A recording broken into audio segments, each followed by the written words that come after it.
നമ്മൾ എന്തെങ്കിലും ചെയ്ത് കഴിയുമ്പം അത് നീ ചെയ്തത് ശരിയായില്ല എന്ന് പറയുന്നതും ആണ് യഥാർത്ഥ സുഹൃത്തുക്കൾ. അല്ലാതെ നമ്മൾ അയ്യോ നീ ചെയ്യുന്നെല്ലാം വാവും അങ്ങനെ പറയുന്നവരല്ല സുഹൃത്തുക്കൾ.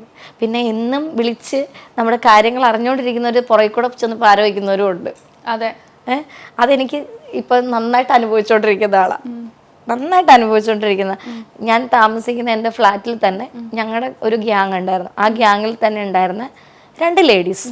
അവർ എനിക്ക് മറുവശത്തൂടെ നിന്ന് നന്നായിട്ട് പാര വെച്ചു എന്നുള്ളത് ഞാൻ ഇപ്പോഴും മനസ്സിലാക്കിയിട്ടുണ്ട്. പക്ഷേ അവർക്കറിയില്ല അവർ ചെയ്യുന്ന ഓരോ ക്രൂരതകളും ഞാൻ അപ്പോൾ അറിഞ്ഞുകൊണ്ടിരിക്കുന്നുണ്ടെന്നത്. അവരത് മനസ്സിലാക്കുന്നില്ല. ശരിക്കും പറഞ്ഞാൽ ചില സമയത്ത് പെണ്ണിന്റെ ശത്രു പെണ്ണ് തന്നെയാണെന്ന്. തീർച്ചയായിട്ടും പക്ഷെ അത് അവർ മനസ്സിലാക്കുന്നില്ല. അവർക്ക് അങ്ങനെ ഒരു സിറ്റുവേഷൻ വരുമ്പോൾ എന്തിന് കഴിഞ്ഞ ഇന്റർവ്യൂവിന്റെ താഴെ ബാഡ് കമന്റ്സ് വരെ ഇട്ടത് ആരൊക്കെയാന്നുള്ളതും എന്തൊക്കെയാന്നുള്ളതും ഒക്കെ ഞാൻ മനസ്സിലാക്കിയിട്ട് തന്നെ ഇരിക്കുന്നത്. പിന്നെ ഞാൻ അത് ഇഗ്നോർ ചെയ്യുന്നത് എന്നാന്നറിയോ, നമ്മുടെ വളർച്ചയിൽ അസൂയപ്പെടുന്നവരാണ്.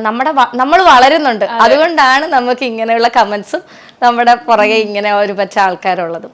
എൻ്റെ വളർച്ച ഞാനിപ്പോൾ അറിയുന്നു, അതാണ്.